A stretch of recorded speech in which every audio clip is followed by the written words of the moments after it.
My name is Casey Bray, and this is my history exploration project. The first one, I chose why is Andrew Jackson the champion of the common man? And Andrew Jackson, being our 7th president, was well known for a lot of things, but the main one was being the champion of the common man.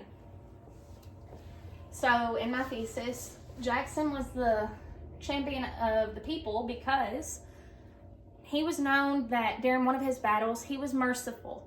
He was powerful, but yet he was merciful. He chose, instead of ending the battle with just bloodshed and unmerciful, endless beating, he chose to tell the Creek people that, this is it. We've already destroyed you. Get your dead. Let's stop, and you guys just call it, okay? This is me being merciful. That's what Andrew was saying. I also have that Jackson, he came from a home of tragedies, one after the other, but he still made something of himself. People look at that as an overcoming bliss. So Jackson, in their eyes, had been through so much, but yet he accomplished so much. He was known as the voice of the common people. Jackson, he done so many things. He created the Democratic Party, which I'll get into here in just a little bit. But main thing he done is he stood up for what he believed was right and against the wealthy, really. He didn't take biased opinion of the wealthy because he started out with nothing. So he was on a race to presidency to keep from wealthy aristocrats who did not endure what the average working man must deal with and give them a say in how things go in political circles. I'm going to get into how Jackson did that. He, with the creation of the Democratic Party, he actually ended up doing the rallies. So like in today's time, we actually do that more often than not because it gives fuel for that candidate to rise up and be something that the people need and want. This made the voters trust Jackson. They see him in his accomplishments, military-wise, and his leadership skills. They know if anyone could restore the foundations of the government, it was Andrew Jackson. Because, like I said, he had already been at the bottom tier. He's been through it all. Which my next slide is his background. He started from, losing his father early in life and becoming this general, this major general to, he just kept building himself up. He was like a common person, though. He took jobs that common people would take. He basically, though, he didn't want money to be a thing of power.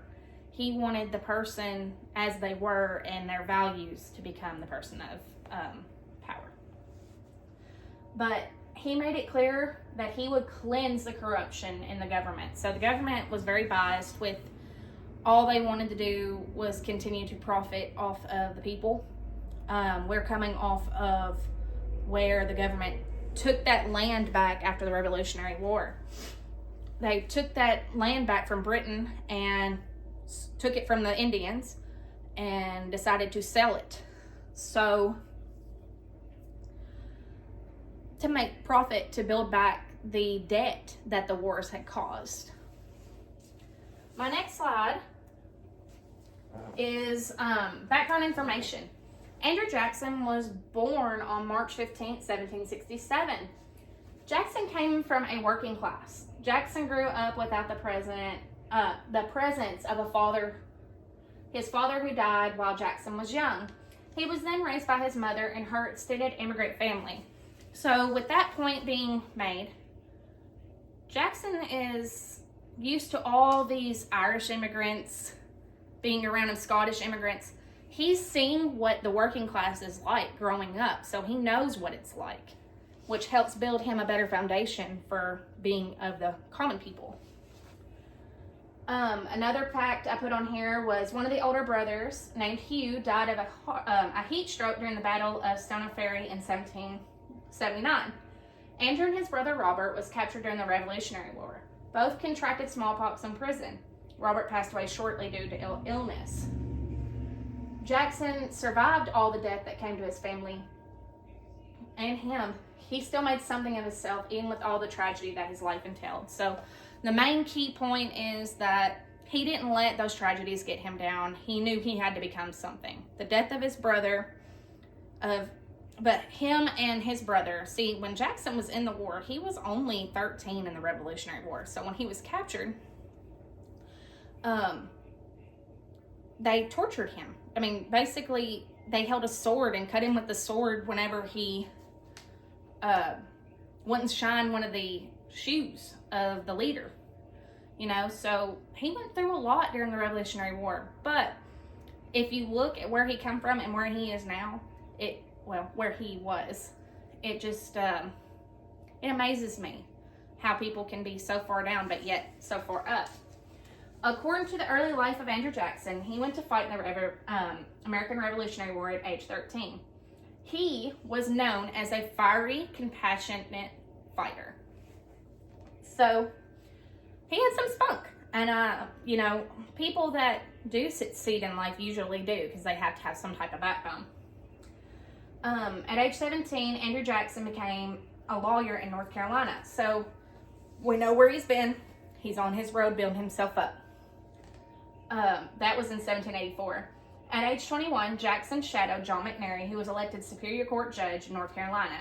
He appointed Andrew Jackson as the district's prosecuting attorney. So he went from law school to now he has shadowed the Superior Court Judge and has become the new prosecutor, district attorney, which is a huge thing. Like any court case that's going on, you know, the prosecutor has to get up with enough evidence to keep the defense from winning and no jail time. Jackson had multiple careers as he practiced law in Nashville. He done common types of jobs such as judge, a store and tavern keeper, a whiskey distiller, a boat maker, a land speculator, a horse racer, and farming, which became a basis for an economic plan for him. So he's living the life of the common person before he ever sets foot in that office. So he knows what the struggles of the money and the work ethic that these people had to put in place. So he wanted to fight for those kind of people. He wanted to give them a voice. Here's some more background information. In the Age of Jackson Busey video, it states that Jackson came to Tennessee an ambitious opportunity in 1788 with his friend John McNairy. So we learned from the last slide, John McNairy was the Superior Court Judge. Before and after the war, he became a wealthy man. People found him as the second George Washington, where he defeated the British in the Battle of New Orleans. So, the second George Washington. Everybody knows George as Honest George. You know, a leader, someone who could take charge. Our first president, you know, that is somebody, if I could be modeled after, you know, that's what I would choose too. He was at first glance not someone they would see fit to be in the top office as president, mainly because he was from the frontier, versus all the other presidents have been from Virginia or Massachusetts. So, you know, he's had that upbringing of being around the immigrants, working. We're still on that. He's coming from the bottom of the barrel, but yet he's climbing to the top. During the wars, my picture is a picture of Andrew Jackson at the Battle of New Orleans. According to the Busey video, Creek War and the War of 1812. During the Creek War and the War of 1812, General Jackson arrived at Camp Blunt on the Elk River near Fayetteville. This really constituted the southern part of the war in 1812. He prevailed in lopsided victories. This victory prevailed Jackson to national promise. So what's that meaning is he went in and he took care of business. It was such a lopsided fight for the opposing people that it just, everyone that he conquered. He conquered all these battles, and he was appointed Major General by President Madison. So that's a huge ordeal. You know, you're so good at leading your infantry that you are now being recognized as success. Like the president himself, main commander-in-chief of the country, has recognized you as this awesome war hero. So Jackson led them to victory in the Battle of New Orleans, and it launched on him a road to his presidency. So with all this clout, as we would say, he is going to be on his path toward that top office. Jackson justified the seizure of so much territory during the battle and up until the Treaty of Ghent. So more and more accomplishments. This man keeps climbing. The election. So the first election didn't go too well. He got the people's vote, but the Electoral College kicked him down. According to the video, Jackson Reinventing the Presidency, it states Jackson wanted to reinvent American politics. Jackson's vision deeply frightened Americans like Henry Clay, due to Jackson's visions of being the main conductor of the country. That is because he believed the president should be elected by the people and chosen by the people. And that's something we took as, you know, later on in life. Jackson kind of started all this. It's like a revolutionary just of him in politics, campaigning and getting behind your candidate. When the voters were counted, it appeared Andrew Jackson had more votes than either of the candidates. He, though, didn't have enough electoral votes. He found the election had been stolen from him. In the next election, that is in 1828, he would be ready for it. So he knows what he's got to do. He's got to go towards the states that have more electoral. And that's something I've never understood with government. How is it not just the people voting and it's the electoral voting? But then it wouldn't be fair for states like Maine versus Texas, you know? So I get why we have it, but I'm kind of on the same front as Jackson. Like, the people need to be choosing, not the state's electoral college, but that's another story. So these were the candidates he ran against. Henry Clay and him had a lot of back and forth. John Quincy Adams and William Crawford. The Secretary of State was John Quincy Adams. The Speaker of the U.S. House was Henry Clay, and the Secretary of Treasury was William Crawford. If you notice, these people already have all these titles. Andrew Jackson just has general, major general. You know, he has been a prosecutor. He has been a lawyer. You know, he has been around the Superior Court judge. But the main thing is he still was underneath all of these candidates who were nationally known. And little Andrew, he was getting there. He was sitting up the top of the ladder, but he wasn't on their level. Jackson introduced political parties, which gave the people the voice and helped support the president's views, kind of like we do today in campaign rallies. The political parties make it so that the checks and balances system is not in play by the Congress like the founders intended. So looking at that, I disagree with that, mainly because, yes, the checks and balances is very much still a thing. Like, presidents can't do this without consulting with this, and it has to go through this to go through that. We still have that today, so even with our political parties, so something must have happened down the road to where that was not a thing. All right. So Jackson created the Democratic Party. It gives him an edge because he is at the helm of the ship, so to say.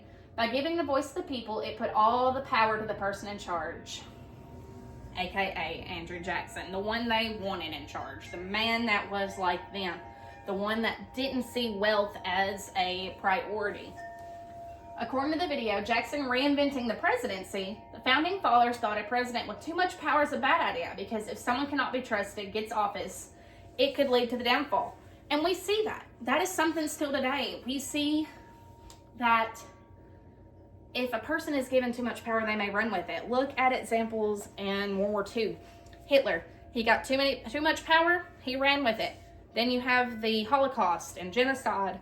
But Andrew, he wasn't like that. He had good values. He wasn't like Hitler and abused that power. So the founding fathers were a little off on him. But I can see where they're coming from in that. You know, it can be misused, but in the right hands, it can be taken to new heights. So we move on to where the election, he's won. He's finally won. Political parties gave the support to the people the voice, and the help supports the presidential views. The political parties make it so that the checks and balance system is not in play. We already went through that. This gives Jackson that edge, you know. I wasn't sure that I replayed that. So, this right here is Jackson getting sworn in. So he has won 1828, or yes, 1828 and 1832. He's won those elections. He's going to be a 2-term president because he is just awesome. Jackson shot people by firing all the cabinet members and putting his supporters into place, which helps push the incentive, the champion of the common people. It gave supporters hope to have a voice. So him firing all those people, basically putting in all those, I'm going to call them normal people, not aristocrats, but normal people, it let more insight be given from somebody that, you know, has to endure all these policies that the government puts out. Jackson has known he has the weapon of the veto. People had to get his approval before doing anything further with a bill. So we still have that today. Presidents can veto. But Jackson, he took that with honor. Like, if I don't like it, you're not doing it. So he couldn't let the other parts of the government come in and say, hey, we're going to do this. Jackson was like, no, I don't agree. I'm commander-in-chief. No. Okay. In the video, Jackson reinventing the presidency, Jackson made one of the most historical political parties known as the Democrats. Jackson firmly believed that political parties would be giving the people power in politics. We've went over that several times. It's a theme throughout the video. So, look at today. I want to stop for a second on Andrew. Look at today. Look at, in the past election, we had President Biden and President Trump. Trump had rallies. Trump had conventions. Jackson's doing the same thing. So if you look at it, Jackson kind of he's the founder of the political party race. Getting the people behind you is a main thing whenever you're doing an election. After the elections and during presidency, Andrew Jackson won in 1828 and 1832. By the time he left office, a lot of national and Tennessee business leaders abandoned him because of his veto of the bill to recharter the National Bank. Now, Andrew's got a lot of stuff going on with the second bank, which does not deal with his champion of the people, so I did leave it out. According to Hermitage.com, Jackson wanted to reform the corrupt and monstrous Second Bank of the United States. He believed the bank was only in for the wealthy and not for the financial needs of the country. So, we know Jackson, being the way he is, he's for the people, by the people.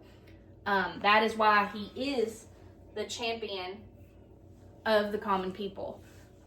This here is my works cited page. I put each picture plus the Busey video, the YouTube videos that were posted in the sources, and I put on there the word count. But I want to thank you for taking the time to watch my video. I hope that you also will agree that Andrew Jackson is the champion of the common people. Thank you.